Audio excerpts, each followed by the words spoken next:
I joined the TA in, 1933. I was in the 6 Queens, later the first 6 Queens, and our headquarters were at Bermondsey, and we were known as the Bermondsey Boozers. Tried to live up to that reputation, however. So all the other ranks were Bermondsey boys, and a wonderful crowd they were and are. It was a good regiment. Then we were actually mobilised. We ended stationed down in Yeovil. Well, we went out on exercises in the night and one thing and the other to try and train us up. But basically, you see, the TA, they wanted more training than we actually got. Well, we were going to go to Norway. Then that was a bit of a fiasco, and so that was that. We stayed on at Yeovil. Then we were ordered to go over to France. So great secrecy. Of course, everybody in the town knew, particularly the barbers in Yeovil. I used to find when I had my hair cut in the town, I would get information from them that I hadn't had. I was always very suspicious of the barber there, as a matter of fact. Anyhow, we set out, sailed from Southampton, across to Cherbourg, and then went down to Le Mans. Of course, we had trucks then, so I found a marvellous excuse to get my driver to take the truck out for something or other, and we drove round the racing circuit. In the truck?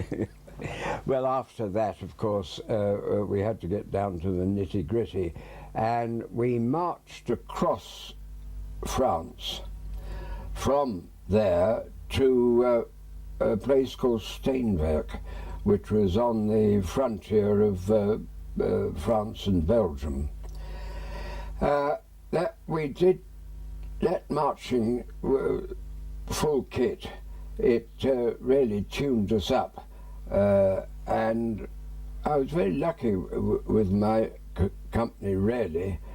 I think we only had 2 who fell by the wayside and had to be finished the journey in the truck. Otherwise, they were quite fit. You were an infantry regiment? Oh yes, we were an infantry unit. Well, then we dug trenches on the frontier. That was a wasted exercise when you come to think of it.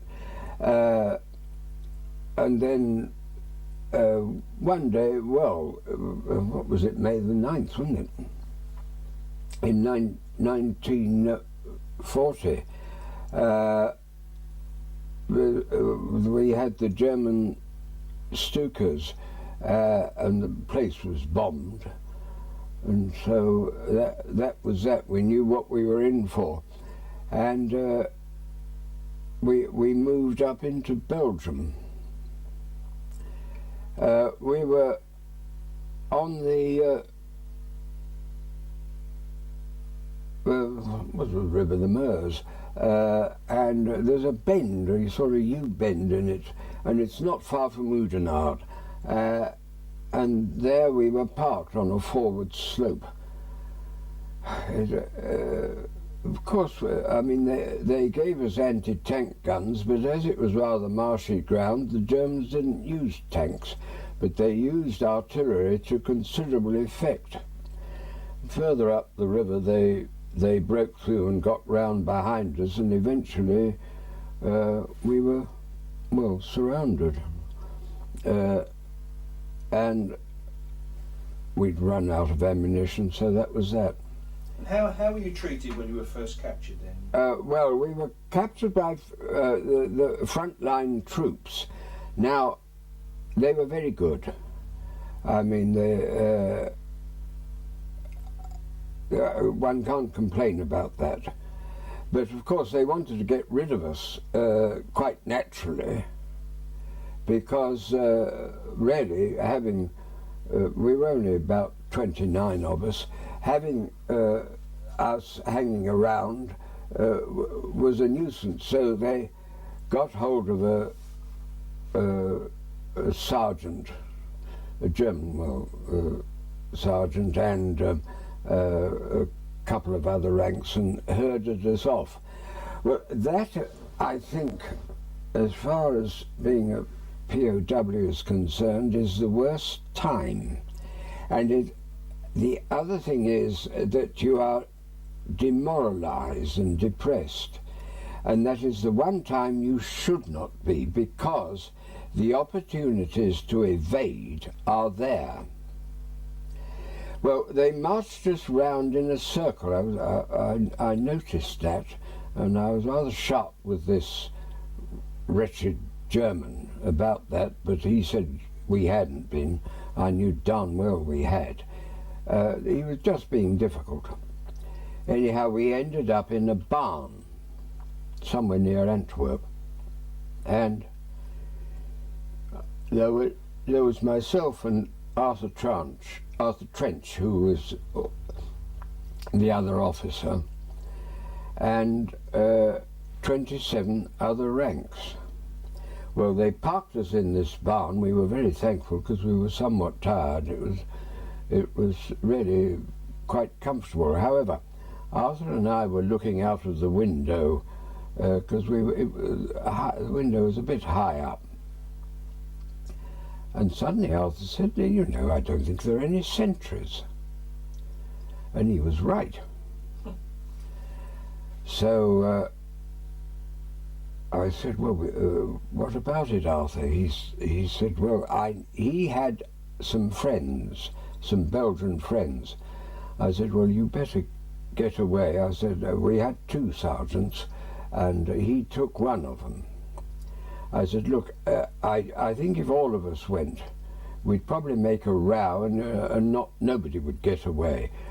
I said, you two go off now, give you an hour or so start, and then I'll follow with another sergeant, and perhaps some of the other ranks will see what we can arrange. We've got time for that, because we've got to, getting out of this window, the barn was locked, of course, getting out of this window was a bit tricky, and you had to fall to the ground. So Arthur and the sergeant went. Nothing happened. There was no Germans came running in to see what was going on, and so that was that. In the meantime, we kept to watch out of the window, the other sergeant and I, and sure enough, in about half an hour after Arthur had gone, they put sentries on all round, so that paid to that idea. Well, of course, the following morning, when the German Feldwebel came along and counted us, we were 27, not 29. That's two officers and 27, which we were not. So I made the other sergeant an officer for this exercise and said, "Now look, you've got your figures wrong." I said, "You've written down 29 total." I said, "The total is 27. I said, "You've made your German 7 badly to make it look like a 9. I said, we're 2 officers and 25. Because luckily he'd only written the total number down. He'd never written 2 officers and 27 men. So we got away with that, and as far as he's concerned, he got the right number. Well, then we were bunged on the train, and we ended up at a terrible place. And my memory, it was Trier, but I am not certain about this one. all I do know is that when I got there, we were searched, had to empty our pockets, and the German officer there very calmly saying, "Don't worry about it, it'll all go in the sack with your name on it and you'll get it all back at the end of the war." I just looked at him, I said, "I don't believe you." He didn't like that at all. I was quite right not to believe him, because we didn't get anything back. I managed, however, I kept my watch. They didn't pinch that. And the other thing they didn't pinch was a penknife I had, which was one of those penknives that had everything on it, you know, the bits and pieces, including the bit that you get the nails out of a horse's hoof, which, in the event, proved invaluable. I have still got that penknife. I've never lost it. It was never taken at any search in which I was involved, and I always carried it in my pocket. I never bothered to hide it. Then that place, though, was really, it was an appalling place. The treatment meted out by the Germans was disgraceful. The soup and the food, well, it was foul. And above all, the latrine arrangements were appalling. All you had was a trench and a pole upon which to sit, and your bottoms faced the road, and the German women used to come along and jeer. I mean, only the Germans could think of a thing like that. Well, then we were moved away from there, and we were bunged into a train. Well, we pulled in at Cologne station, which was one of those things where you pulled in and then went, you know, and then went out backwards, that sort of place, as far as I remember. Again, we had this problem of the Germans on the platform. As a matter of fact, the guards we had on that train were quite reasonable, because the people on the platform came and spat at the windows. It defeats me how they could behave like that. All right, we were enemy, but the guards pulled the curtains down, the blinds down, because they didn't like that either. Because later on, Cologne, they reacted very badly against the bombing, didn't they? Ah, but this was before the bombing, yes, well right. Before. 1940. Yeah, yes, well before. But it wasn't pleasant. I don't know what happened in this country, but I don't think the British would have spat like the Germans did. It was really revolting. Well, then the train ambled on, and we ended up at Laufen. That must have been quite a journey, because it's quite a distance, isn't it? Oh yes. Cologne to yes, they just let you be, and that was that. Well, we got to Laufen. Of course, a lot of other officers there as well. They put us into rooms by rank, and there are an enormous number in each room.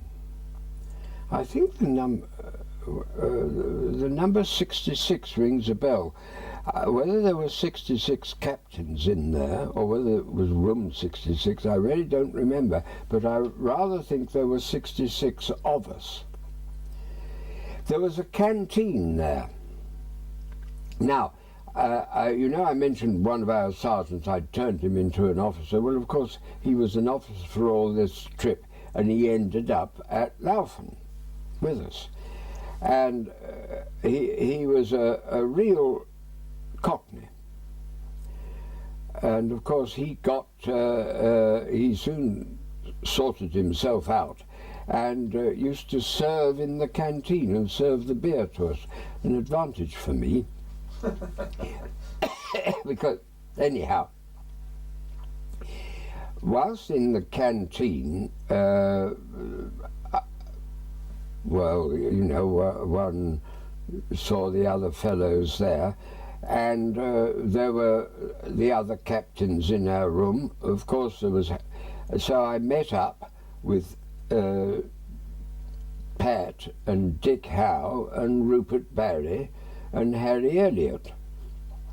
Somehow or other we got in a corner together, and the subject was, how do we get out of here? What about it? I mean, we were all of the same mind, and a curious thing we found out was that all of us had read A.J. Evans' books. I suppose that was really a sort of tie. There were also a couple of Poles. The Poles had been in Laufen previously. They'd all been moved, and we didn't know to where. And these two Poles had been doing solitary because they'd attempted to get out and failed. We got talking to them. We managed, they of course could speak German or French, and so my German wasn't all that good, but it wasn't all that bad, because by some good luck, when I was at school, I was at Whitgift in Croydon, I took German and French in preference to doing physics and that sort of thing, because my brain wouldn't cope with that, but the languages was much better. The master who took us at German was a fellow called Musgrave. Now, he had, at the beginning of the 1418 war, he'd been a student in Germany and was interned at Ruhleben in Berlin, the racecourse. From where he escaped, he got right across Germany into Holland and so back to England. And for some extraordinary reason, this he talked about his travels when he was teaching us German, and he was a very strict master, and above all he insisted on pronunciation. This stood me in good stead, really. What was wrong with me was after I'd left school that I really didn't carry it on a bit further. However, I could manage a bit of German. Now so talking to the Poles, we managed, and they told us the layout of the camp. They also produced some maps which they didn't want to take with them. And then, of course, one day they were whisked away, and so that was that. Pat we did a bit of reconnoitring, and we learnt the rudiments of having somebody on watch to see the movements of the Germans, and, well, you know, we were learning, in other words, the game of stooging. One must remember that at no time was the question of becoming a captive ever considered in the teachings for anybody going to war. I mean, this didn't only apply to the TA, but it applied equally to the regular forces. So you had no training at all? No training whatsoever, or any suggestions of what you should do. I mean, these wretched desk wallers in the Ministry of War, really, it was disgraceful. in the same way that, going back a bit, the ammunition with which we were sent into Belgium, they gave us some lovely little things, 2-inch mortars, but all they gave us was smoke, no HE at all. It was appalling, and there's no other word for it. How did you find Laufen? Because well, now it was quite nasty. Back to Laufen. Oh, Laufen was one mustn't forget. Well, of course, it had been a POW camp because it had the Poles there. It was a mess. Of course, at that stage, you see, we had no Red Cross parcels. We got to rely entirely on the food provided by the Germans, which wasn't that bad, really, when you excuse me, when you compare it with what we had later in the war. You couldn't call it bad, but it wasn't good by any standard. We could also, at that stage, buy stuff in the canteen, because they'd got this Lagergeld, this camp money, organised by then. So we were, and also, of course, we could get beer in the canteen. Now, Pat found this, we'd seen the Germans go out on shooting practice, and they'd taken some targets with them, and they brought them back, and they were put in a cellar. Now, we'd also noticed that this cellar was fairly near the edge of the grounds of Laufen. Laufen, by the way, was at one stage the Archbishop of Salzburg's country residence in years gone by. Anyhow, it was an old place,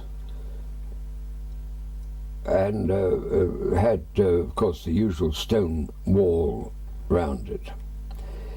But then we thought, well, there might be a possibility, if we can get into this cellar, of doing something about it, because the end of the cellar wall was the outside wall of the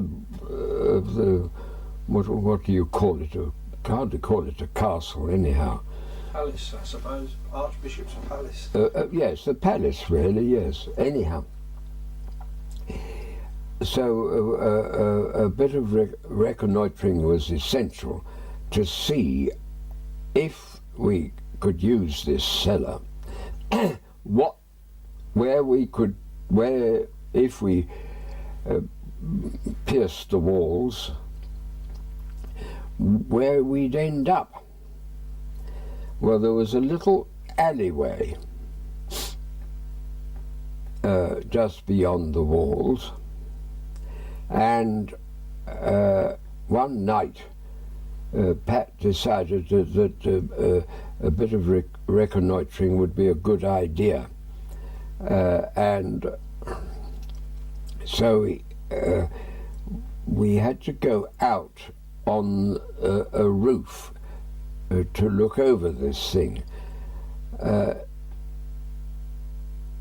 by some good luck, the night we chose was the night that they brought the 51st Highland Division in. So the Germans were all occupied, sort of in the dark, late at night, with this crowd arriving. And so Pat was able to go out on the roof and find out what it was like, because he could see into the alleyway. Well, there was a woodshed, and this looked a likely place to come into, break into. And the distance wasn't very far. There was no need to go very far with the tunnel. And then we could get out into this little lane, and over the river ran round the bit of ground where we were allowed to exercise, and we decided that was the thing to do. Now I'm going to digress slightly, because it was summertime and coming up. We'd arrived there, in June 40, early June. Amongst others in the camp, there were the 3 Marines, Hugh Bruce, David Hunter and Darby Curtis. There was one thing that we were short of course, was smoke, cigarettes. Well, it didn't worry me. I was very lucky, because I'd never smoked in my life. But for the more elderly majors who were amongst those captured, smoke, pipe, or whatever, was they missed it. In the little bit of exercise ground we had, there was some of these plants, like big rhubarb plants. They are big leaves. All this, of course, the Germans used horse transport to bring in what was necessary into Laufen for food and so on and so forth. Well, the Marines, of course, are resourceful. And they realized that the majors and above needed some form of something to smoke. Well, they dried the leaves of these rhubarb plants and they rolled them. Looked like, well, roughly cigars. They filled them and sold them for this lager money to the majors. You see, the horses coming into the yard proved of use in this connection. And the majors not only smoked them, but came back for more. So,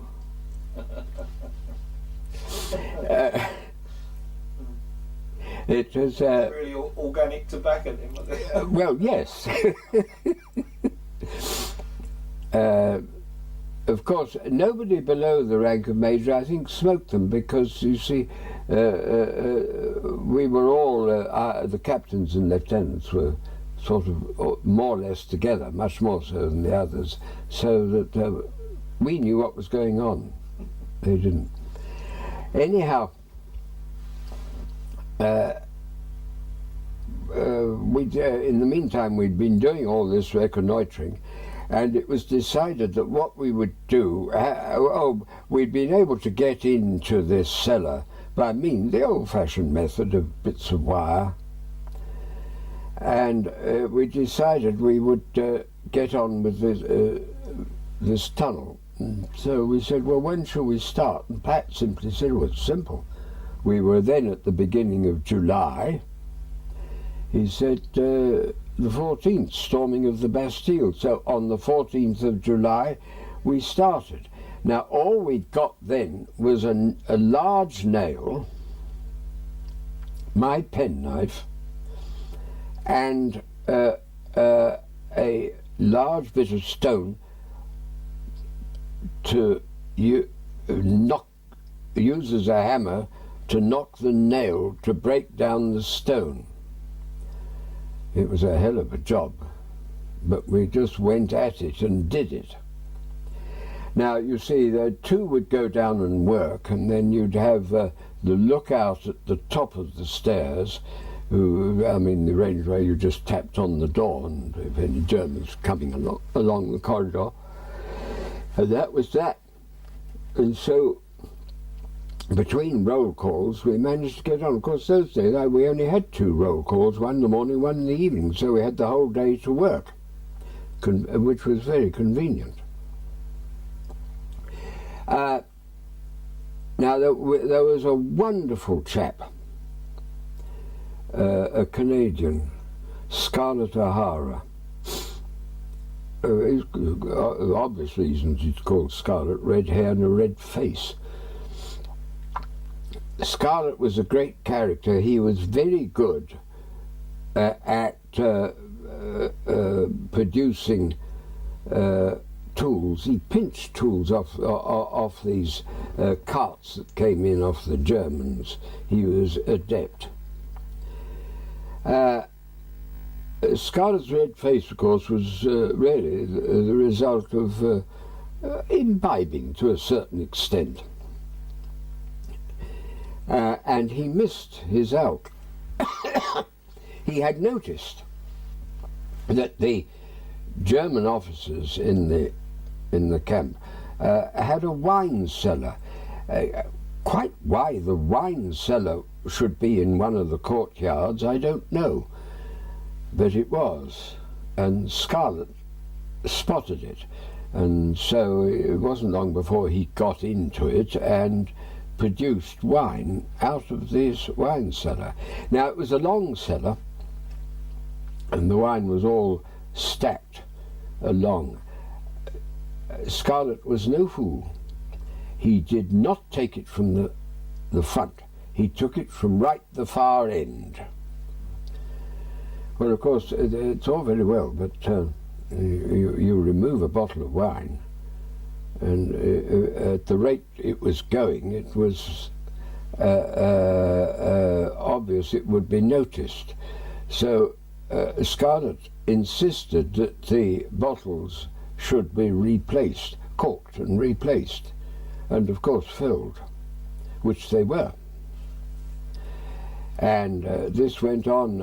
Scarlett always knew the last one he'd taken. It worked very well. And I do know that it went on after we left the camp. I don't know what happened. I never did hear when the real wine that the Germans were drinking ran out, and they had one of Scarlett's bottles. I've always wanted to know that, to know that what happened, but I never did hear. Anyhow, we got on. Eventually, we were able to get through the wall and with the stones, and then it was just a question of ordinary earth and digging. Now, a slight problem was, what do we do with the spoil, and where do we put it? Now, these great big targets were in this cellar, and we just hid the spoil behind the targets and kept our fingers crossed that the Germans wouldn't find it. Well, they didn't. They had target practice now and again, but they never found the spoil. They never removed enough targets. And then Pat, by the way, was a civil engineer, and one of the things, of course, he understood was the way buildings are built and the way the drainage system works. And this was an old place, and the latrine drainage system was of the usual drop-down variety, you know, a tube and it went all the way down.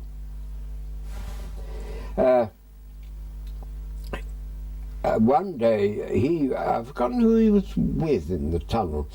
I was on the lookout that day. I wasn't working, but he was working with somebody else.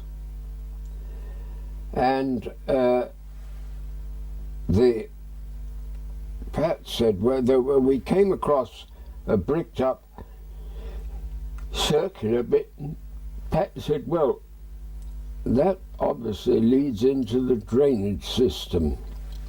He said, this place is so old it'll be dry by now and it won't be used. He said, I think in order to save time and probably get us a bit further for the coming out, we'll break into this, take some bricks out of the wall and go through and see where it leads to. Well, I think his geography was good, but his knowledge of the drainage system wasn't so good because it wasn't dry. And so our tunnel floor got slightly wet and smelly. When these two who'd been working came out, they stank to high heaven. Anyhow, bricked it up again, we went on digging.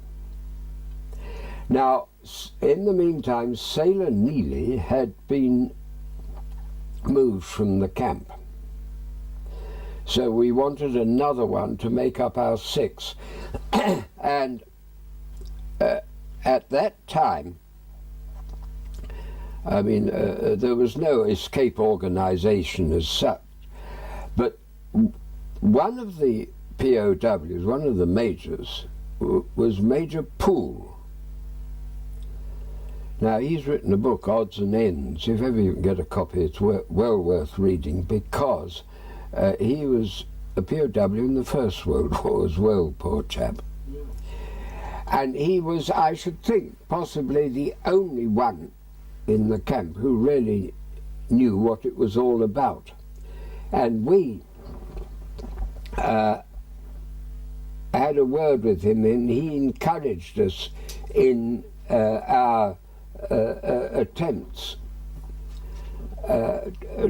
to get on. And when Sailor Neely left, he said to Pat, look, how's it going? And Pat said, oh, we're going all right, which we were.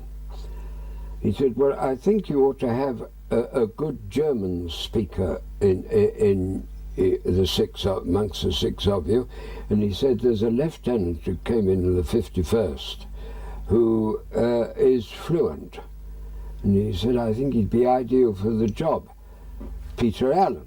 So Peter then joined us to make up our 6. Well, the tunnel went well, and when Pat thought we were underneath the woodshed floor, an old woman, by the way, kept this woodshed, and she used to go into it in the morning at about 6:30.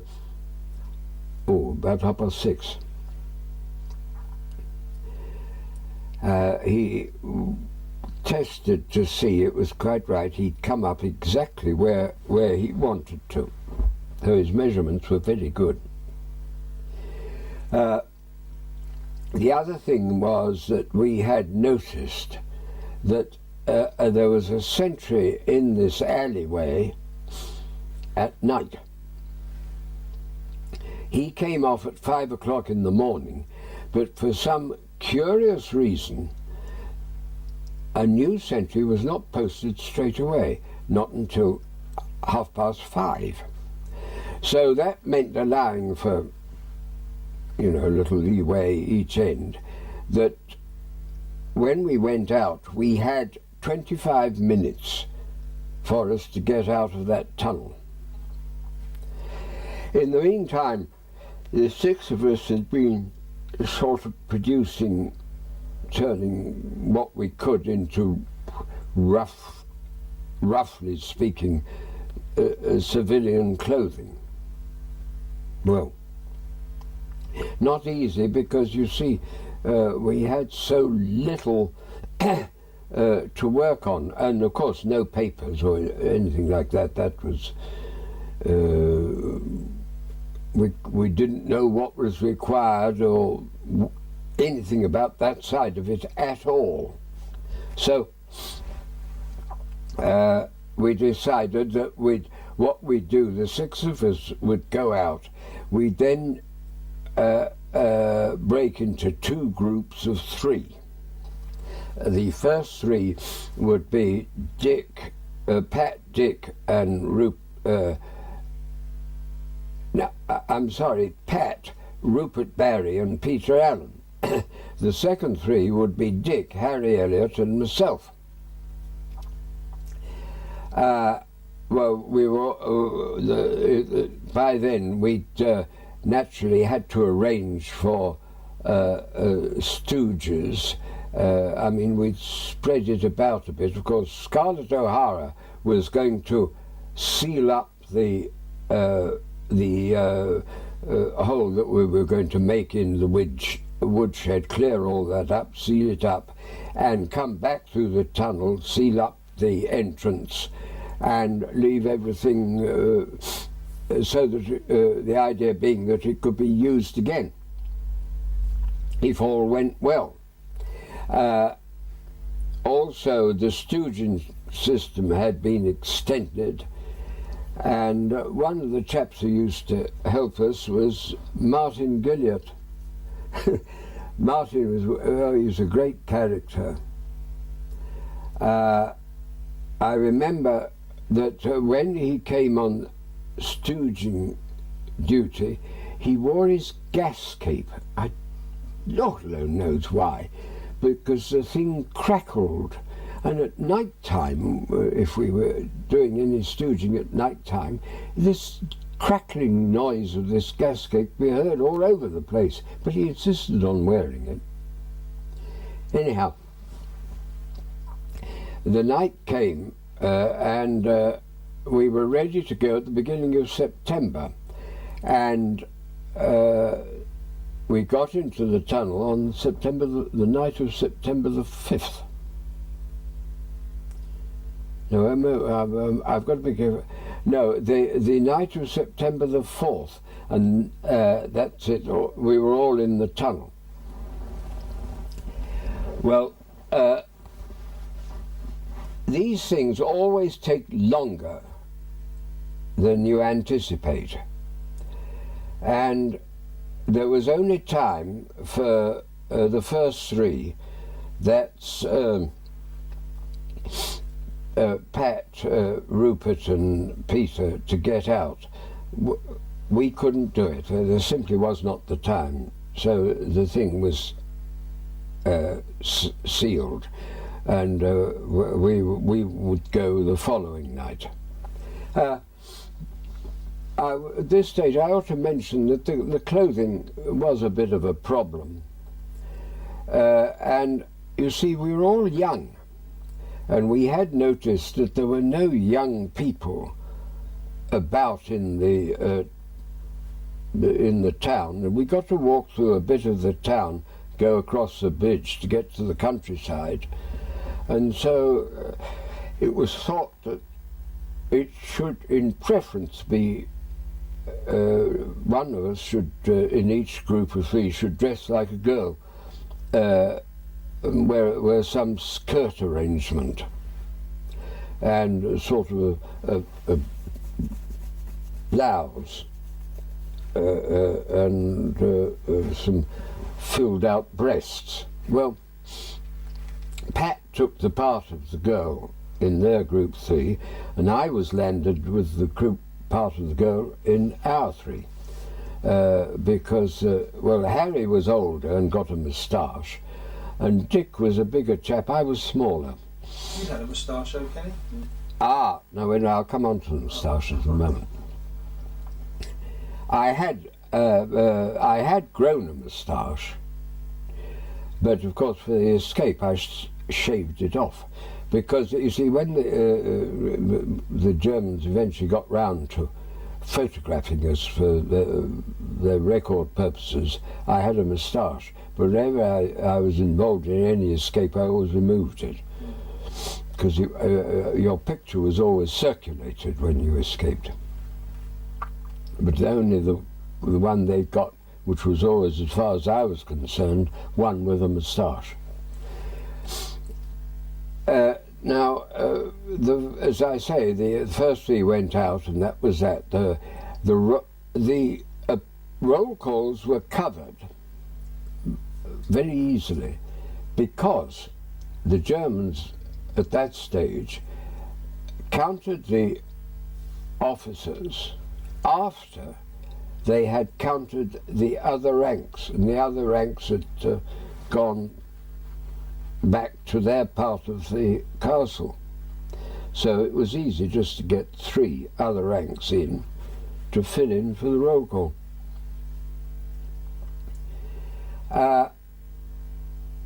Then we each chose another rank, and we also chose an officer to make sure that the other rank was there for the roll call and to deal with anything concerning ourselves. So the following night of September the 5th, which was a Thursday night, we 3 got into the tunnel, and we went out on the morning of Friday the 6th of September in 1940. Well, my costume wasn't very elegant, to say the least, but I made a great mistake. Rather than waste the space provided so that I could have respectable looking breasts for my part, I thought, well, I'm not going to waste that space. We were able to get hold of some biscuits through the canteen, and so I filled my breasts with biscuits. This is for future reference, anybody involved, do not do that, because of course crawling through the tunnel and lying flat out on occasions, the biscuits get broken. Well, that's all right, I don't bother about that. But after getting out and then walking along and one's breasts wobbling about a bit, little bits of biscuits get involved. They come out and they get all down various parts of your body. I can assure you, it's very uncomfortable, because you can't very well put your hand down and start bringing up biscuit pieces. Mind you, what was left got it, despite where they'd been. However, we 3 got out, and we went out into the countryside and got across the bridge all right, and nobody seemed to take any notice of us, so we were all right. And then we divested ourselves of bits and pieces that we didn't want, but most of the clothing we needed, really, to carry on our trip. I was really the only one who needed to discard bits, which, first of all, my breasts, and secondly, the arrangement for my skirt. And we laid up during the day up on this hill overlooking the camp. You know, it was a wonderful feeling. It was a lovely day, autumnal, early September, looking down on the camp and thinking of all the poor wretched fellows still left there, and we were sort of free, not completely, but sort of. Then we had to, luckily we got these maps from the poles, and we had to sort out the route that we were going to take. We decided that we would walk by night and lay up by day, for the obvious reason that we hadn't money, no papers, and therefore there was nothing we could do about travelling anywhere by train. And the weather was lovely.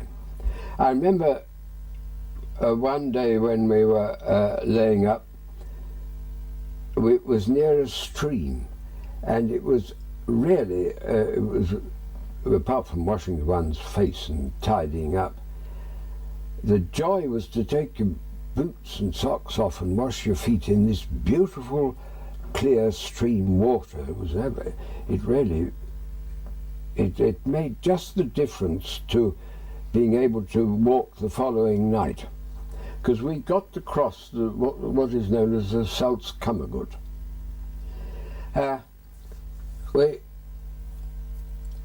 One night, about 3 in the morning, we were walking along this path, and suddenly a character appeared walking the other way, striding along, and he just said "Grüß Gott," and we said "Grüß Gott," and that was the end of that. He took no notice of us. Mind you, I think he thought we'd been on a similar party to the one he'd obviously been on.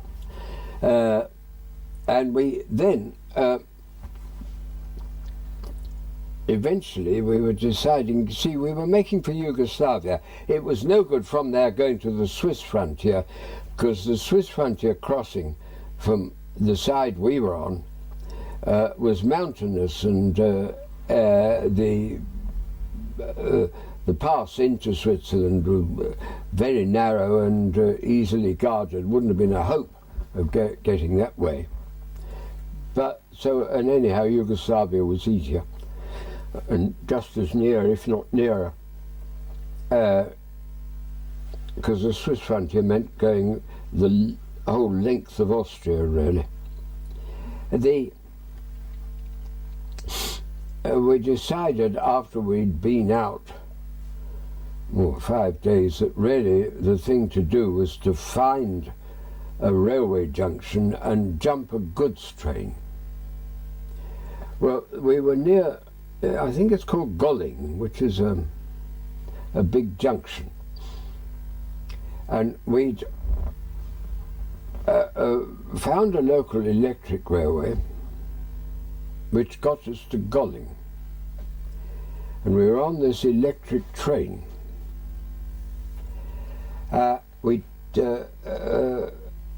pulled up, and next to us there was a steam train, goods train. Now that was the obvious one to get, and Dick said we ought to get onto one of those wagons, because that'll take us down to the, with a bit of luck, down near Klagenfurt, which wasn't all that far from the Yugoslav border.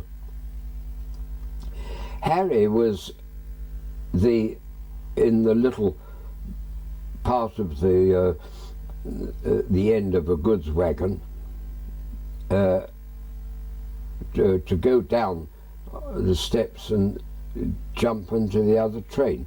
We were just going to do it when he said, right down well away, there were some Germans coming up, and so we said, but he said we must wait for them. So wait we did, and that was really a great pity, because our train started to move. And it moved round, you see, further into Austria, which is where we didn't want to go. And it went to Zellamsee, which was quite the wrong direction for us. And by then we were getting tired, and food, we were, running a bit short. And so at Zellamsee, we had to get out of the train because it could no further, and we went and parked ourselves in a barn in a field. This was in the evening of the 12th of September, and this is where, when you're escaping, one must not relax, because this is where we made an error. if we'd thought a bit more about it, which we should have done, here comes the lack of experience and the lack of knowledge about escaping. We should have stayed there during the day, instead of which we decided we'd move back to this junction, and we travelled by day. Now that was the mistake. We should never have done that. We got picked up when we were walking along a path by a field by the Germans, who were looking for 3 French POWs from, we found this out later, from a camp nearby, who had burgled a house. Now the penalty for that, of course, was pretty severe. And we had a tremendous amount of difficulty in convincing the Germans that French. Anyhow, they took us to the local little prison, you know, the cells of the police station in a little village called Taxenbach. Pretty little village, very comfortable cells. I can recommend them to anybody who gets in trouble in that part of the world. Always ask for the cells at Taxenbach. The jailer and his wife had a little girl. We had some chocolate, so that solved that. We got fed and we were given some hot drinks. And they said that they'd ring up the camp, because we'd had to disclose where we'd come from, that they'd keep us overnight and fetch us in the morning. Well, the jailer was being painted by a Czech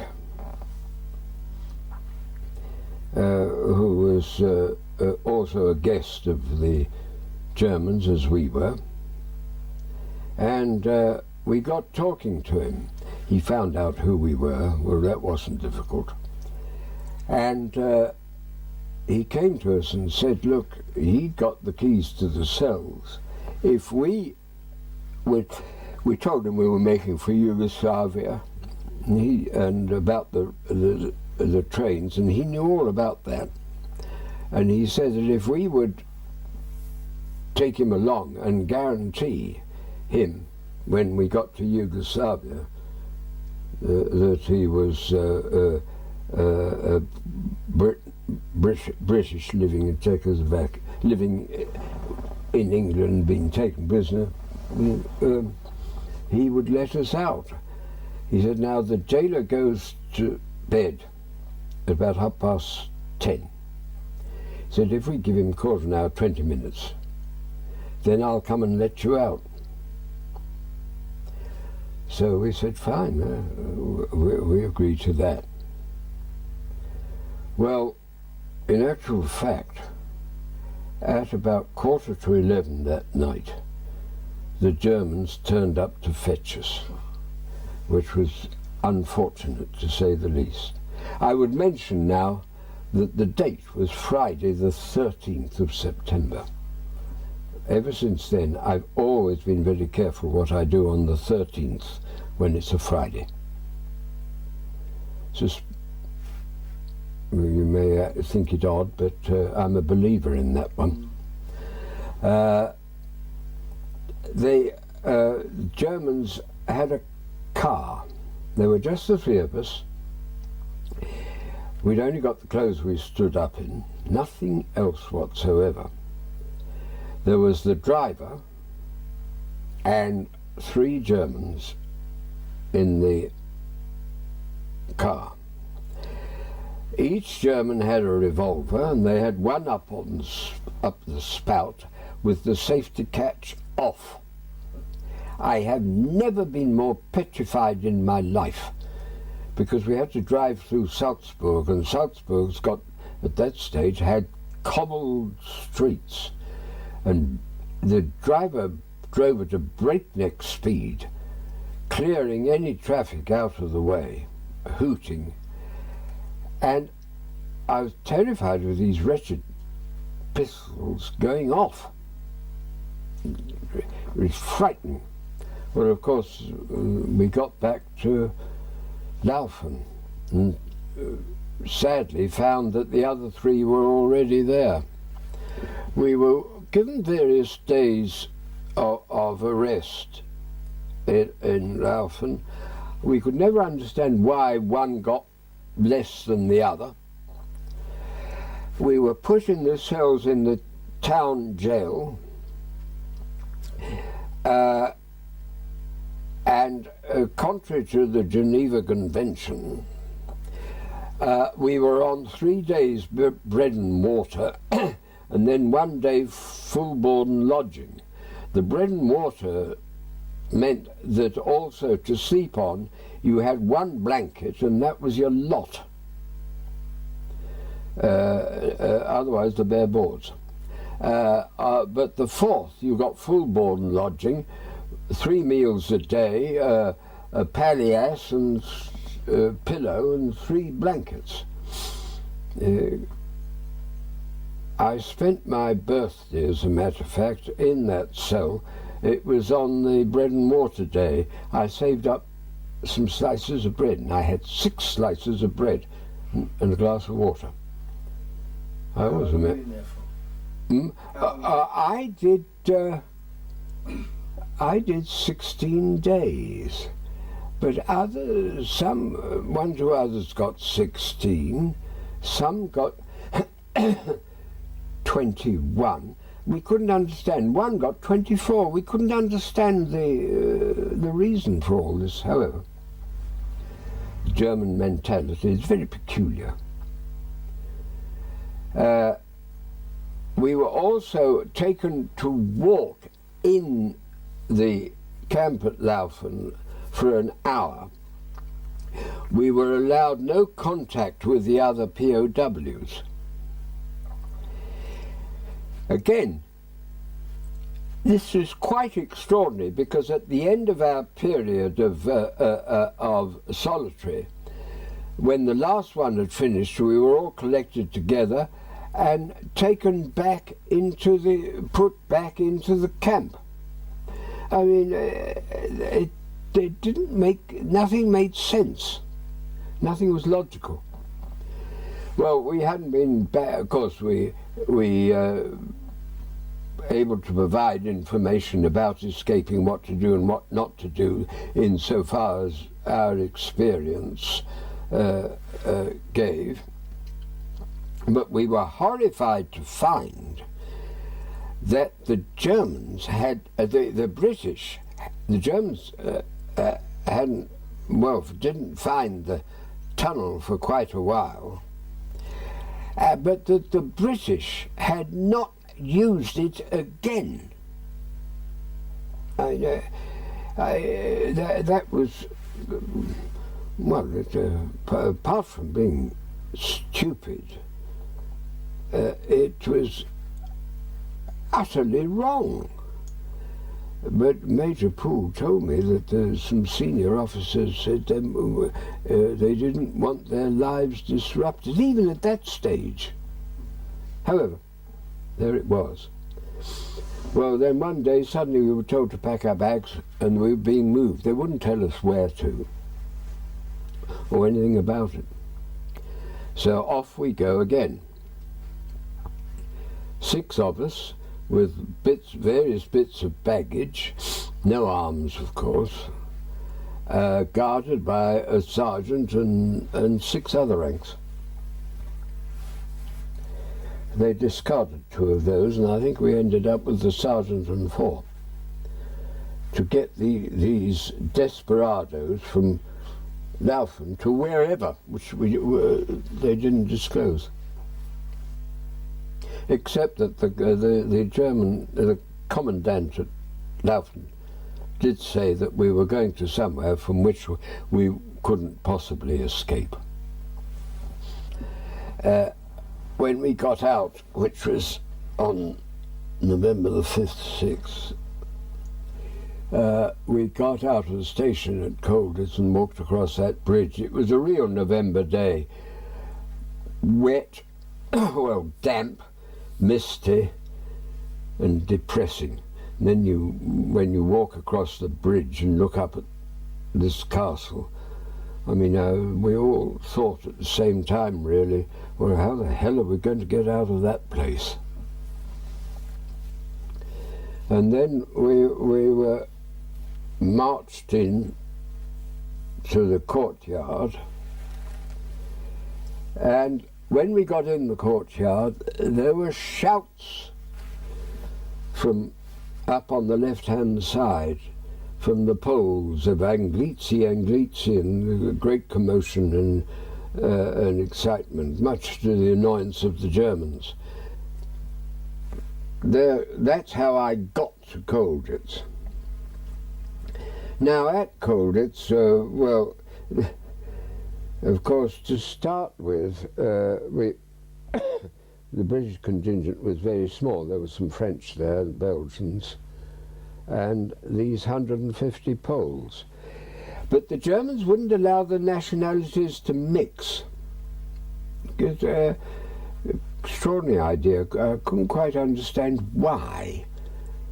And our quarters, the first ones, were, if you know where the courtyard is, half right, up in the far corner, there's a door leading to the spiral staircase. We're up on the first floor there. And at the bottom of the door, and again looking at that door in that corner, on the wall on the right-hand side, was the door with the entrance to the canteen. Now, first of all, we got settled in our quarters, and there was this nonsense of trying to keep the nationalities apart. Well, the Germans tried it, but we always managed to meet. So eventually they gave up, and because so an hour of the courtyard a day, you were allowed. Each nationality was allowed. It was stupid, but again, typically German. Poles gave us a Christmas party. I always remember this one because it was a lovely party. They were able to get food in, and all the British were invited.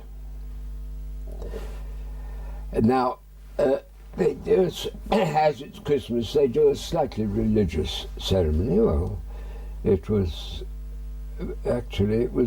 quite right. It fitted in perfectly.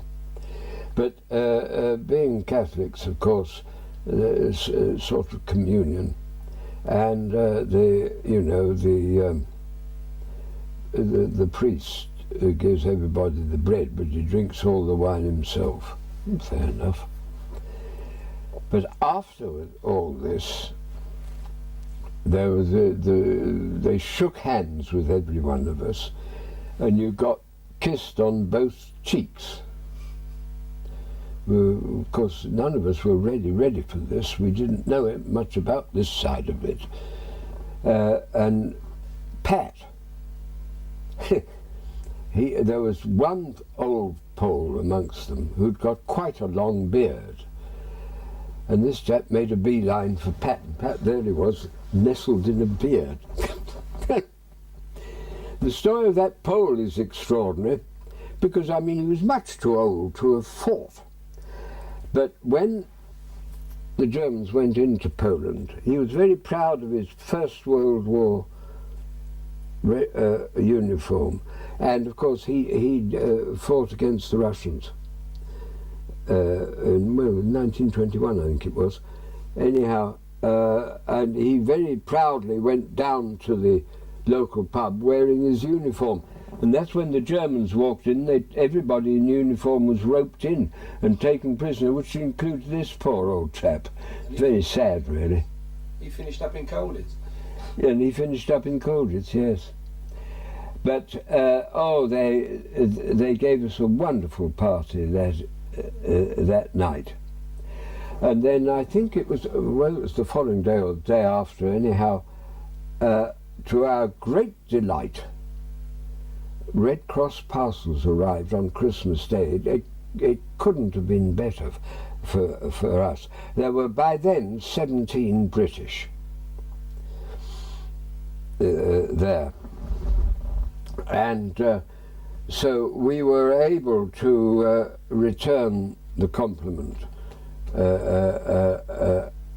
the hospitality of the Poles. They were a wonderful crowd, those Poles.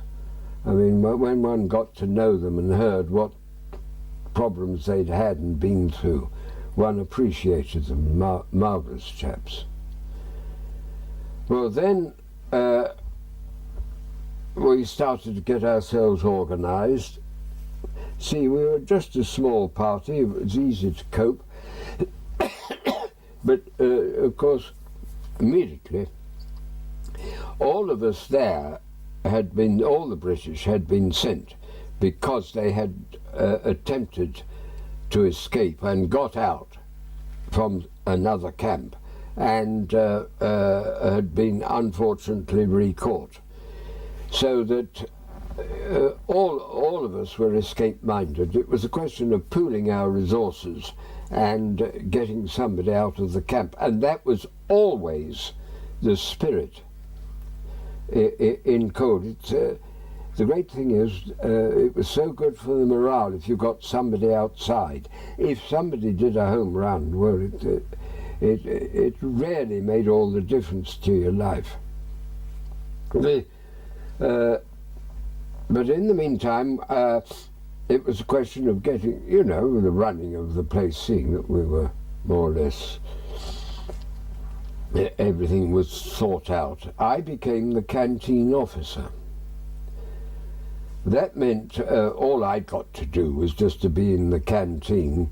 There was a German sergeant who opened up the canteen and did the accounts and made sure we had something to sell, anything but food. We did have beer in those days, and also there was a ration of cigarettes, three a head, a week I think it was, anyhow, whatever it was.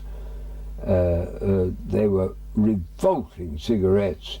Some of these smokers even wouldn't smoke them, and when the English cigarettes came through, nobody would smoke these issue cigarettes. Well, they weren't as good as the Marines ones in Leuven. Well, I think you're possibly right. They said they were absolutely foul. You had a long cardboard bit and a little bit at the end with the tobacco in it. Well, I got real money for the cigarettes because I arranged to sell these things through this chap who came in with the horse and cart. When I told him I'd got these 80,000, he said he'd give me a pfennig of cigarettes. Well, that was 800 Reichsmarks. Now, we had by then reckoned that 60 Reichsmarks for an escaper would pay for the railway fare and one or two extras in the canteens on the stations. So that meant we'd have a nice fund for anybody getting out. Well, of course, it took a bit of organising getting these cartons of cigarettes out, because when a horse and cart went out of the gate, it was searched outside by the guardhouse, and there were 2 more points down before he could get clear of the castle, where he might be searched and where the parcels would be prodded. But we managed it by, he couldn't carry too many because it would look too bulky. And I got rid of my 80,000 cigarettes and got the payment too, which, I mean, it was perfect. That was unofficial, I think. Oh yes, yes. Oh, no, nothing official about that. That was what he sold them for, how much money he made out of it. I didn't mind, because after all, let's face it, that was 800 rice marks for nothing, as far as we were concerned, because nobody would touch those cigarettes. Then you actually formed an escape committee then, did you? Well, now the development of the escape committee was this. You see, each nationality was attempting escapes, and we had a slight problem because we found sometimes we were working in an area and suddenly come across a couple of Poles there, or the French would find one of us there, and so it was realized that what we'd have to do is to form a little escape committee, and each nationality's escape officer would have to meet. And if you had a scheme going, you simply said, look, keep clear of such and such an area if you don't mind for the next few days. We've got something on. It worked well, all things considered. The French were always slightly difficult. The Poles were most cooperative. And when the Dutch were there, they were, of course, really cooperative in a big way. I became the canteen officer, and the Germans kept a sergeant there who really sat at the back and did the accounts and all the rest of it. I went up to the counter and, you know, anybody who wanted anything organised it. Well, in front of the counter there was a manhole cover, and Pat came in one day and said, I think we ought to have a look under there. And I said, yes. I said, well, that's all right. I said, I'll keep the sergeant occupied while you go down and have a look-see. I said, get a few people in and be milling around and just cover, and I'll make sure that everything's all right behind. Well, it worked. He went down, came back and said, right, well, it does go a little distance, then there's a brick wall. But he said, obviously, I think after the brick wall, it's clear ground. We soon got this, Pat soon got this organised, and it was just a question of working at night, because the roll calls, you see, we were having 3 a day at Colditz. So really, night-time was the only time you could work. The idea was that whoever, 2 of them would go down and work and dig the tunnel. Then I would, they would go in after the evening roll call. We'd just cover them up, open the door, slip in, let me have the key, and then I'd lock them in. Go into our own quarters. We were locked in our own quarters by the Germans. Finish. They were in there. Then at a pre-arranged time they would come out. Well, I'd stay up, open our door. There was then no guard in the courtyard, and let them out, lock up, back in, upstairs. That was fine. That worked very well, and we soon got the tunnel dug. And Pat said, well, now, we were originally going to go quite a long way to come out down in the park area, or the path to the park. But to save time, Pat thought we ought to perhaps come up in that little grass patch outside the canteen window. There was a guard put on there, and the suggestion was that he should be bribed. I was always, I said no. I said it's too early in the war for bribery of that nature.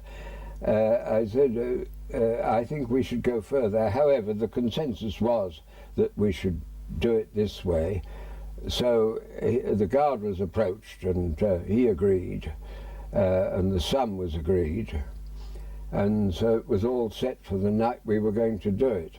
Well, of course, the guard did very well out of it. And not only did he get our fee, shall we say, the Germans paid him and gave him some leave. Because, you see, the night we came up,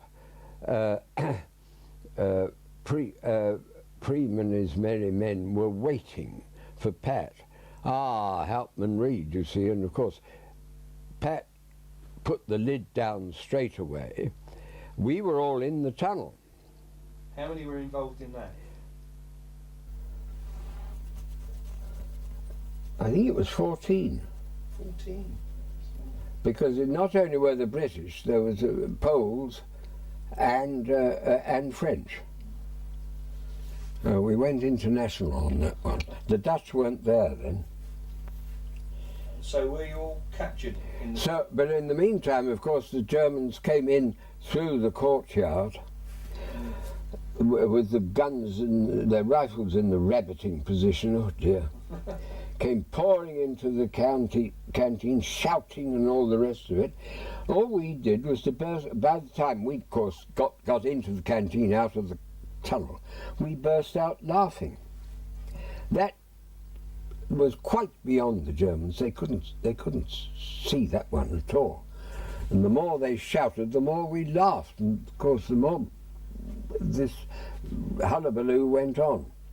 Anyhow, they counted us and had an appel and found everybody was there, so that was all right. What did you do with the spoil from the tunnel that time? I think we took it away in small quantities and deposited it down in the park. But there wasn't much spoil because the tunnel didn't go through earth, it didn't go very far. Because it was that was at the rear. It came up at the rear of the castle. Yes, yes, in that grass patch. There's a little grass patch there. There was very little spoil, really. And your quarters at that time were above that, were they? No. Oh, you'd moved. No, they weren't above it. They were, you see, our quarters were down the steps, and the canteen was on the left at the bottom.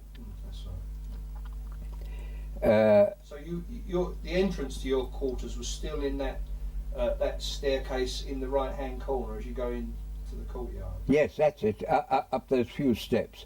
That we were on the first floor. Yeah. That's it. Oh Lord, the hullabaloo after that. And then, of course, I was the prime suspect, this key problem. We realised how we got the copy of the key into the canteen was by a bit of soap. I got the German sergeant to go down to talk to somebody in German, probably Peter Allen, just to ask for something, while I took the print of the key in a bit of soap. And who made the key? Now, who was our key maker at that stage? Well, offhand, I don't remember who was making keys. I honestly don't. Jack Best made some keys at one stage, didn't he? Yeah, but he wasn't there then. Wasn't there then, no. You see, this was this was in May *41. All this, it's quite early on. So you were the prime suspect. I believe you were interrogated. Oh, I was. The key in front of you, is that Yeah, right? yes, on the table. I walked into the evidence simmer, which is the next one down from the door, down from the canteen door. And the Germans there, and the interpreter, and this key. What worried them, you see, mainly was the German sergeant. And I told this German sergeant when all this blew up, I said, it's all right, it's nothing to do with you. I haven't bribed you. I've done nothing. You see, he was in the clear.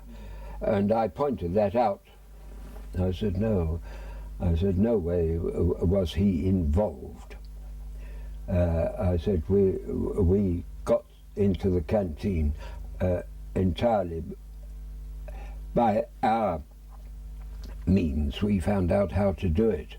Well, how did you do it? This was I didn't want to disclose that we'd made a key, quite obviously.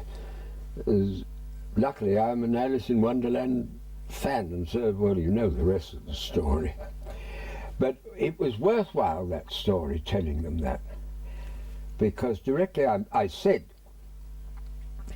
that, reading that book shows how to deal with keyholes in doors. And they were intrigued. I said, there's a copy up in our library, we'll lend it to you if you like. When I told them how it was done, their faces were a picture. I mean, they were so intent and so keen that something should be in the book, how to open doors. It was worth every bit of it, their faces. Did they see the funny side of it after? No. They ended the interview. That was that. But the delight to me, of course, was that I could understand German. But for this exercise, I wouldn't speak a word of German. Everything had to be translated. You see, now, a very sensible reason for that is that it gives you time to sort out your answer, because the reverse happens when they ask a question. It's got to be translated into English for me, you see. Well, that gives you time to think out all that performance. It would have been a German interpreter, not one of our, not Peter Allen or somebody like that. No, when they use their own interpreter for this. You see, it gives you time to think out the answer. I enjoyed that. I got 14 days for it, so what?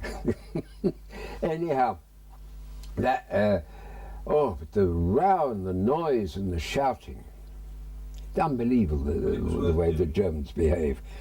Well, now, after that, of course, I could no longer be canteen officer. Erin Eve took over, and I wanted something to do, so I became post officer. For official purposes, and that brought me into contact, of course, with the interpreter, dear old Hans Pfeiffer, a dear German. I mean, an old boy, much too old to go to the front. His English was supposedly good, but it wasn't excellent. But he liked talking. He was a mine of information. But he, by the way, completely unbribable, no point in attempting it. But he was a mine of information about local conditions, and he fell for it at left and right. At one time, you know, we had a code with Germany, with England, and they sent out, and they wanted to know if there was a balloon barrage round Leipzig or Dresden or Chemnitz. Well, Pfeiffer lived in Dresden, and so Dick asked me if I'd sound him out, see if I could find out. And you chatted about his home, because that sort of thing, it was the way to do it, I found. And I said, what would happen? I said, if there was an air raid on around this area, any balloon barrage to stop it? Oh no, nothing like that. We don't have that like you have round London. Because I mean, the Germans knew we got it round London. Well, their bomber pilots presumably had seen it all, hadn't they? Yes. So so there it was. There was no balloon barrage round those three cities. So that dealt with that. What about some of the other German? The staff of the camp. Were there any of those that sort of stand out in your mind more than others? You said about Pfeiffer. Oh, well, you see, we came into contact very little with most of the staff. you see, because when Eggers became the security officer, he was the main one because he spoke good English, and he's crafty, Eggers. Everybody says that. You had to be very careful with him. But I mean, when you're talking to him, you had to watch what you said. But then there was what was known as the Lageroffizier Pupke. He was a gentleman. I used to talk to him a bit. They translated Warwick Deeping's books into German, and he thoroughly enjoyed them, liked to talk about them. He was an educated man. He was headmaster, as the same as Eggers, wasn't he, Pupke? I thought he was with it. Well, he may have been, but his family business was chocolates. Oh right. Oh, maybe. But well, you know, you may be right. I'm not sure. But he was Pupke was a gentleman. And of course, Preem was the one with the sense of humour, was it? Yeah. Now he was a schoolmaster. Oh, maybe I'm getting. Yeah. Yes. Preem. Yes. He liked his drink. We had a terrible night one night with him. He got very pissed and just decided he'd raid the British quarters. Oh, the courtyard was strewn with toothpaste, shaving stuff and everything, indeed. Everything all over the place. That was near the end of his time. I think they decided they had to do something about it. What happened to him in the end? Oh, he got transferred somewhere. I think he died. He died I think he died before the end of the war. I'm not sure, but I think I'm right. Was that because of the drink, do you think? I think mainly, yes. There was one foul little German who was so anti British, it's unbelievable. He was a member of the party, Nazi, and he came in and behaved atrociously to the British. I mean, so much so that, as a matter of fact, it was done in a very shrewd way. I don't know who spoke to Eggers about it, but they just spoke to him about it and said, really, can he please be stopped from coming into the courtyard? And Eggers knew this, and he knew that it made his job difficult, and so he very carefully, I don't know how he did it, but he never came into the courtyard again. Who was that? Was that the one? The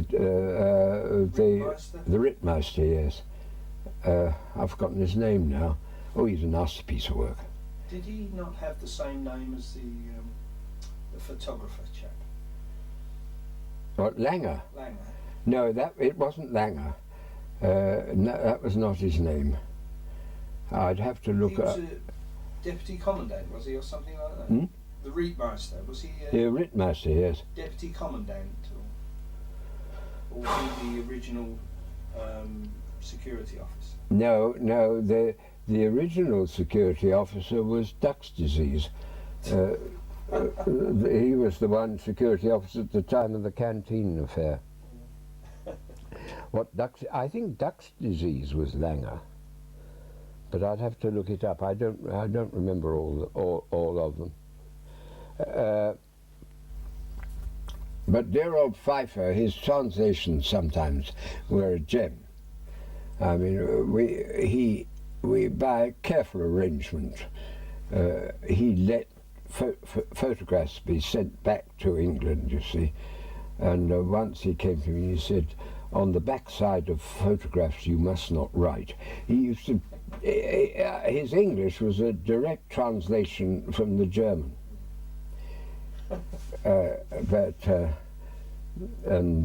Well, we produced some story, and he said, that to the Marines you can tell.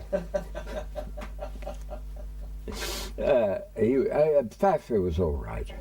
Was he the one that, I think it's Grizz Davis Scowfield tells the story of how he frightened the life out of him because he was holding a pistol and he was shaking so much.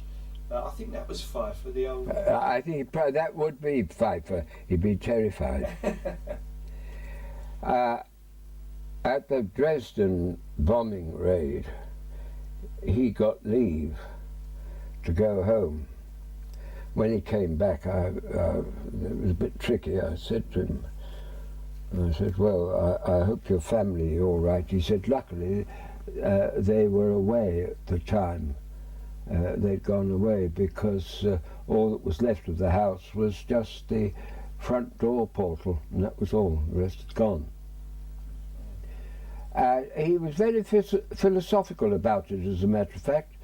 He said, after all, we raided London and other of your cities, and I mean, one... Was there a great deal of difference between the, what should we call them, the ordinary Germans and the party members? Oh yes. A different breed? Oh yes. Yes. Were there many other, were you involved with many other of them? Because I remember the SS raided the camp once, didn't they? No, we had Gestapo. Gestapo. We had, oh yes, they were marvellous. They had no idea how to search a POW camp, because one of the raids, we were allowed to have 2 officers in the room when they searched, and Dick Howe and I were in the room, and Gepard was the local German, you know, from our lot, as one might say, in the room.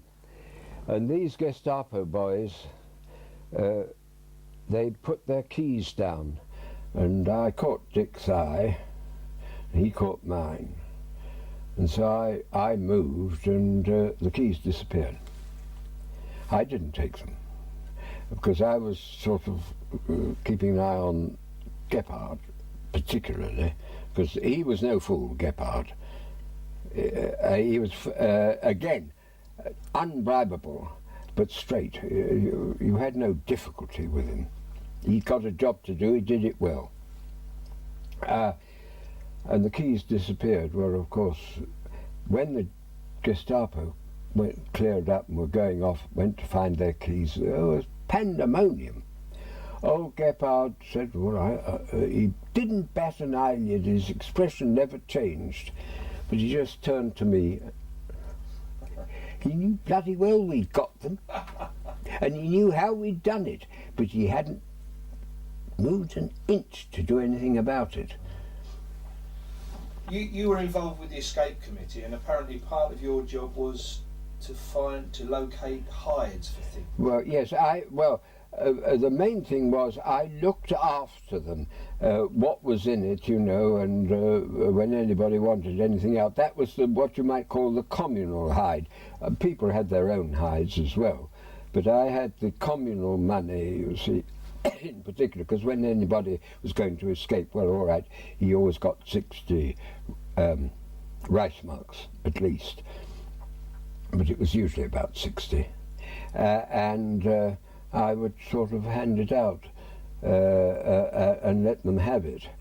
And you kept that where?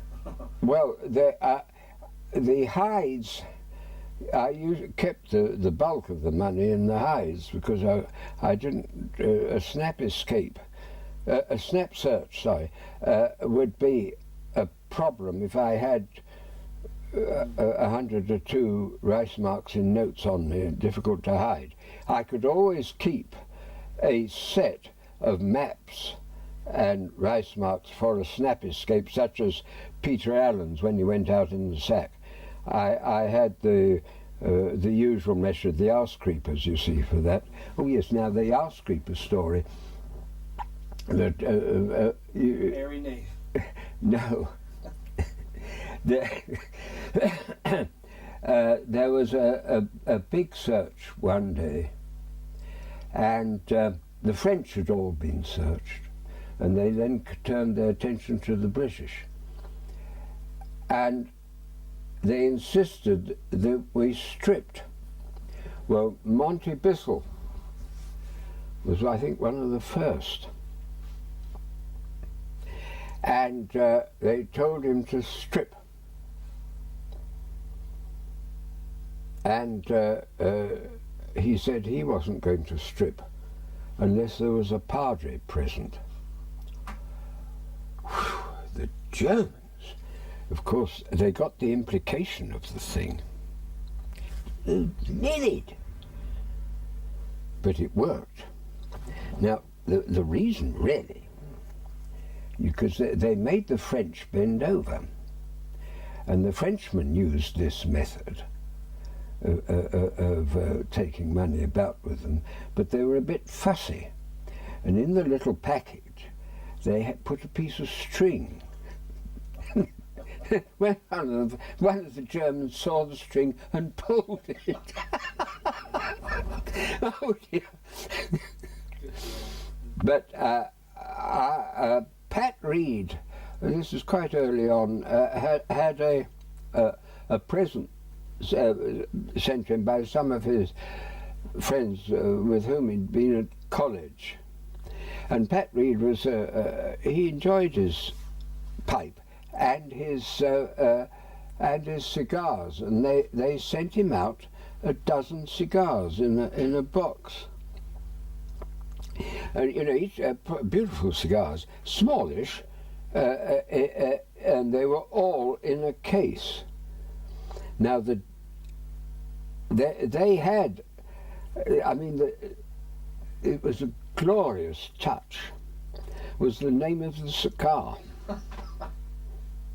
Do you know this one? I've got mine upstairs. Still, it's H. Upman.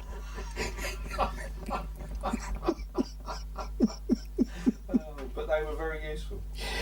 Well, yes, Pat let me have one. It was very useful because I was always able to keep a spare set of money and maps, you see, ready. And then if there was a snap search, well, I just dealt with it, you see, and the Germans never found it. It was simple.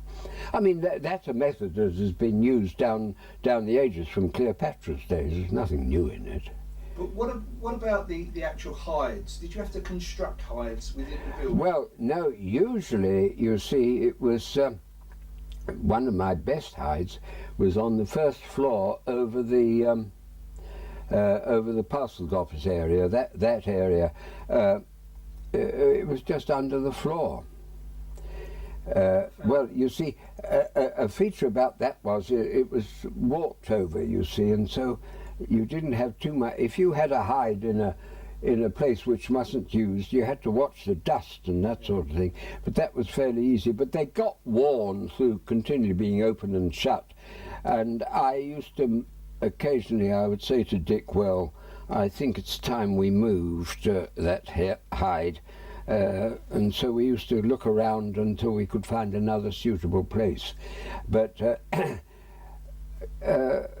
I suppose it's bragging a bit, I shouldn't. But I was lucky. Well, it was a certain amount of luck, of course. The Germans never found a hide that I looked after. No. Well, if you're going to do a job, you really take care with that sort of thing. Because they did find, I think, a Dutch one that got a lot of stuff in it. Oh yes, that was the one in the in the buttress. Mm-hmm. Yes, I don't know how quite how the Germans found that. That was most unfortunate. There were one or two British hides, not mine, that were found. But after we had it became an all British camp. I ceased to look after the hides. It started a sort of a bigger organisation, and I rather sort of eased out of quite a lot of it. Did because you feel that it was a lesser place after the well, it wasn't nearly the same. It wasn't? No. It was much more fun with all the other nationalities, and I think it was a different atmosphere. Was it when you say it was a different atmosphere, was it more formal or? Yeah, well, it's slightly more sort of regimented. When was it the other nationalities all went? That was 1943, in the summer of because 43. there wasn't a great deal of escaping went on after that, was there? No, no. Sinclair is the exception, I think. Yes. It wasn't, you see, by then we'd more or less used up most routes, and also Eggers was getting very good at blocking exits. They certainly learned by what they found out, didn't they? Oh yes, yes. And I mean Eggers' methods of going round the castle looking for ways out, after the war, when we spoke to him about it, what he did was to section off the whole area, and every now and again, you never knew, he would walk in with old Schädlich and possibly one other German, and they would look at one particular part of the castle, not so much looking at at our belongings and the beds and that sort of thing, more the fabric of the building, to see somewhere which we might possibly use. I mean, towards the end of the war, you had this massive influx of French. That was right at the end, wasn't Oh, I don't know it? It that. became a different place again then for a little while, I think. Well, only a week or two. They were filthy. They weren't the same as the French you'd had before. No. They parked in, well, there was nowhere else for them to go. They parked in the courtyard and made a mess of the place. I mean, even Eggers disapproved of them, and he got some of them moved out because he was terrified of disease spreading. Where had they come from? Oh, some other camp. They were. You see, they're all marching westwards. The Germans were marching. Poland or something. Yeah, yes. But the original French that we had were a wonderful crowd, and they consisted of quite a few Jews as well. And what the Germans tried to do was to make a ghetto of the Jews in one part of the castle, to try and drive a wedge between the other French and the Jewish French. All it did was to make them operate tighter together. And us too. I mean, we didn't approve of that at all. Anyhow, we had a wonderful Jew with us, Simon Harcohen from Palestine, marvellous chap. What about some of the other British characters? You know, people like, well, I say British, but then I was going to say Checo. I mean, he wasn't British, but he was in. Well, yeah, he got British nationality for the war. Quite a character. Oh, yes. Amongst, you see, most of the people, particularly in the early days, most of them were individualists. I think that was the secret why we all respected one another. Occasionally cursed one another, but basically we got on extremely well. This is something I think that's come over to me as I've been going around talking to all your colleagues. Is the camaraderie, the friendships that were forged then are still as strong now, aren't they? Yeah, well, Hugh Bruce had that right. He said there was a bond that was formed between us all, and it's lasted, which it has. Yeah, absolutely. You see, we didn't choose who should be our companions there. It wasn't our choice. The Germans just put people there, and you had to accept it. And although, talking about the Germans putting people there, although it seemed that you'd all escaped, or at least attempted to escape at least once, there were others who had escaped just as much who were never put there. I know. We could never understand the German mentality on that point, as to why some, having escaped once, should be sent there, others who made, well, 3, 4, 5, 6 attempts were never sent there. There was no logic to it at all. I suppose it depended on the commandant of the camp they'd escaped. Yes, obviously. But there was just no logic to that one. So, what do you remember about the actual liberation, Kenneth? I mean, was it a long time coming? You knew it was coming, but... Well, don't forget we had the radio. Now, we were probably, POWs camps that had a radio were probably extremely well informed, especially if they had some sensible people dissecting the news, because they would read the local paper, the German paper, whatever you were allowed to. We had the Völkische Beobachter, which wasn't a bad paper. Well, of course, it had propaganda in it, like our newspapers over here had propaganda. But we had the BBC News, again, some of it propaganda. But if you put the two together, you got a pretty shrewd picture of what in fact was taking place. And it was obvious, I mean, that in January 44 that, well, the war was going to come to an end. It was a question of how long the Germans were going to hold out.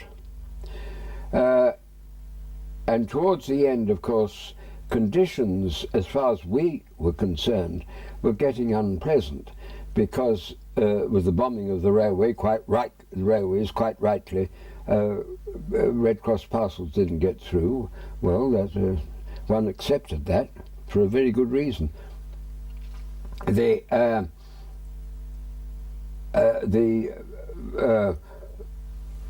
food, the German food that they issued, was getting worse and worse. Well, they hadn't got it. And in the winter it was very cold, and the heating, well, they hadn't got the wherewithal to heat themselves, let alone us. And we were, the POWs, at the bottom of the ladder. So it was obvious that it could not go on, because the populace were getting restive. They didn't, and the continued bombing, you see. So it was only a matter of time, but it was obvious when, at the beginning of April, that it wouldn't be much longer. Because of the advance of the Allied armies. And you, as you say, you had the radio, so you knew they were on their way. Oh yes, we knew roughly where they were, you see. In the last couple of days, Dick was picking up the Allied troops, anything they pushed out on the radio. Oh, their own signals? Yeah. Oh, really? Yeah, he got onto that. Yeah. And then the Americans arrived and it was all over. Well, you see, they moved the Prominente. That was quite a battle, moving the Prominente, because they refused to say where they were being sent. Well, it was obvious they were going to go to Berchtesgaden to be used as hostages. I mean, Eggers admits that they were sent as hostages and kept as hostages for Hitler and Himmler and that lot, as a bargaining point. And so our SBO sort of was dead against them leaving, but he had to agree that because I mean the Germans had got the pistol, our SBO hadn't. But the commandant did agree to send Eggers and an NCO, I think, German NCO, with the party to bring back a note from the commandant of wherever they went that they had arrived there safely, and that he wrested that agreement from the commandant at Colditz, and he did get a chit back saying that they'd been delivered and they were safety. But in the meantime, the Swiss, the protecting power, knew of the situation, and therefore they kept a tab on the movement of the Prominente, and they were always about. Up to Titmonning, and who should be at Titmonning but the Dutch, including Van der Hervel. And they, two of them, Giles Romilly, who was the other one? Forgotten. He walled them up. Dear. Oh, he hit some more, didn't he? There was a terrible to-do when they had to be moved. And the German commandant said, I shall be shot if they don't turn up. They sorted that out, but right at the finish, Giles got away. And one other. Were they released before you were, or? No, after. Afterwards. It was a little after they got through to the American lines. And do you remember the journey back to England, Kenneth? Well, we were relieved on Monday the 16th of April. We were there on the Tuesday, and the Tuesday night, and we left on the Wednesday for an airfield, name of which I can never remember. Anyhow, we were driven in trucks, and that was a hair-raising journey because we had to go through the Colditz forest, and there were still armed Germans around. And I don't mind telling you, those American drivers drove, and fast. They got us to the airfield, and we stayed there overnight. The following day we were flown back to England. And that was quite a journey as well, I believe. The air flight back, the flight back. No, we went in Dakotas. We got back all right, no problem. The two of them had a rough journey, I believe. I think some of them had a rough journey. We didn't. Plane I was in, we didn't have a rough journey. Landed in Oxfordshire somewhere, and we were shipped up to Dorneywood. Dorneywood? Yeah. Where we were, met and washed and bathed and given another set of clothes, and the following day given our tickets and said, right, there you are. That was it. And I left with Dick Howe. We went down to London because we were going on home from there. And we arrived in London, Dick and I, something about 1:30.